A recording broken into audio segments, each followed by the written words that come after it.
자, 반갑습니다. 배동찬 교수의 맛있는 돈 이야기 배동찬입니다. 자, 여러분 반갑습니다. 고환율, 고금리, 고물가. 그렇죠. 현재 쓰리고 악재에 우리나라가 깊게 좀 빠져들고 있는데, 그러다 보니까 기업들의 경기 전망 또한 흐리다는 겁니다. 여기에 미국은요, 쓰리고에도 불구하고 미국은 계속 고강도 긴축을 계속하고 있죠. 미 연준에서는 긴축 속도를 더 가속화한다는 그런 전망이 나오고 있습니다. 그러다 보니까 이제 금융시장이 휘청휘청하고 있지 않습니까?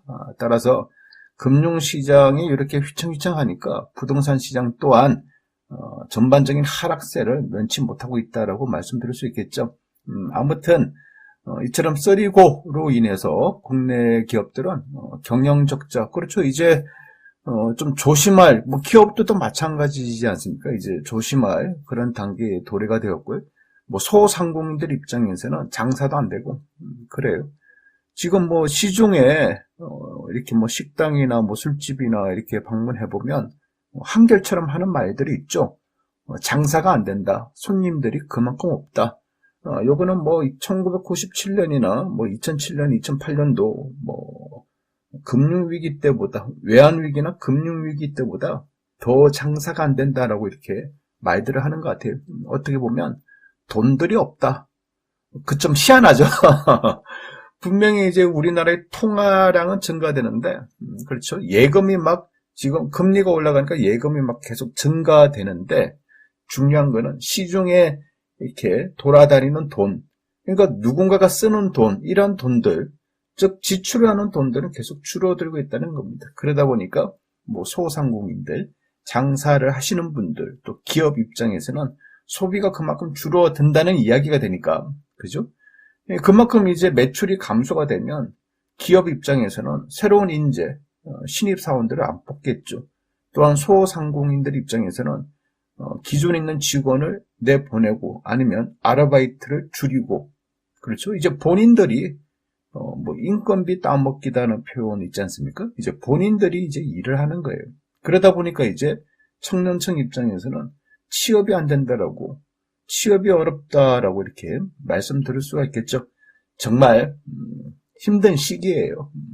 그런데 여기에 소비자 물가, 외식 물가, 밥상 물가 얼마나 급등하고 있나요? 월급은 그 자리인데 물가는 급등을 하고 있다라고 말씀드릴 수 있겠죠. 여기에다가 은행 이자, 대출을 받으신 분들, 대한민국에 대출을 받은 분들이 얼마나 많습니까? 집 담보 대출부터, 전세 자금 대출부터, 마이너스 통장부터, 그렇죠? 그런데 이처럼 은행 이자까지 급등을 하다 보니까 정말 먹고 살기가 어렵게 되었다. 말씀드릴 수 있겠죠. 그러니 아래 공포, 경기 후퇴, 경기 침체의 공포가 현실적으로 바로 다가온 것으로 보인다라고 말씀드릴 수 있겠죠. 먼저 미국의 장단기 국채 금리인데요. 2022년 9월 22일자 언론 기사에 의하면 미국의 2년물 국채 수익률이 4%가 초과되어서 장단기 금리가 역전되었다는 거예요. 그래서 이를 좀 자세히 살펴보면 2022년 9월 22일 기준으로 미국의 2년물 국채 수익률은 4%인데 미국의 10년물 국채 수익률이 3.5%라는 이야기가 되겠죠. 일반적으로 단기 국채와 장기 국채를 놓고 볼 때 10년 동안 기다려야 돼. 그러면 10년 동안 기다리니까 이자를 더 많이 줘야 되는 거 아닙니까? 그렇죠? 그래서 일반적으로 보면 단기 2년짜리보다는 10년짜리 이자율이 더 높아야 되는데 이거는 이제 거꾸로 되었다는 거예요. 2년짜리 이자, 단기 이자가 4%고 10년짜리 이자가 3.5%니까 오히려 장기보다 10년물보다 2년물 단기의 이자 수익률이 더 높다라는 거죠. 묘한 현상이 일어났다는 거 아닙니까? 그러면 왜 이런 현상이 일어나냐? 미래가 불확실하다는 얘기고 미래가 불안하다는 얘기예요. 따라서 미래가 불확실하고 불안하니까 현재 단타로 움직일 돈, 그렇죠? 현재 현금이 더 중요하다. 그래서 장기보다는 단기를 더 선호한다라고 이렇게 말씀을 드릴 수 있겠다는 겁니다. 이러한 미국의 장단기 국채금리 역전 현상은요, 1955년 이후 지금까지 금리 역전 현상이 10번 중에 9번 경기 침체가 이제 일어났다는 겁니다. 즉 이러한 현상이 발생한 시점을 놓고 보면 10번 중에 9번이 경기 침체, 그러니까 아래 공포, 리센션이 왔다라고 말씀드릴 수가 있다는 거죠. 그 대표적인 사례로 본다면 2001년도 정보기술버블, IT 버블이라고 그러죠. 그리고 2007년도 서브프라임 사태, 그렇죠? 그러다 보니까 이제 미국의 장단기 국채가 금리되는 역전 사례가 발생하다 보니까 금융위기가 발생된다. 주가가 하락하고 금융이 경색된다. 또한 실무 경기가 침체된다. 소비를 안 하고 투자를 안 하고 고용을 안 하고 이러다 보니까 이제 소득이 감소가 된다는 거예요. 소득이 감소가 되니까 또 사람들은 소비를 더 안 하겠죠. 그러니 소비가 또 감소되고 기업 입장에서는 신규 채용 안 하겠죠. 또 투자를 안 하겠죠. 따라서 기업 입장에서는 투자나 고용을 안 한다는 그런 이야기가 되겠죠. 개인들 또한 마찬가지죠. 이러한 실물 경기가 침체되는 와중에 투자를 한다, 주식 투자를 한다, 코인 투자를 한다, 부동산 투자를 한다. 조심스럽다는 거예요. 그렇죠? 그러다 보니까 실물 경기 침체가 더 이어진다. 따라서 부동산까지 침체하게 되니까 부동산 가격이 하락하는 거고 전세 가격 또한 하락한다라고 말씀드릴 수 있겠죠. 이러하니까 미국 같은 경우에는 오늘 새벽에 일어난 미국의 다우 산업 지수를 보면 29,296포인트로 해서 전날 대비해서 2.11%가 떨어졌고요. 나스닥 종합 지수는 1,652포인트로 해서 전날 대비해서 무려 3.80%나 하락하였다는 겁니다. 그렇죠? 이처럼 다우 산업 지수나 나스닥 지수를 놓고 보더라도 한 며칠 동안 살짝 반등을 했는데 반등한 분만큼 그죠?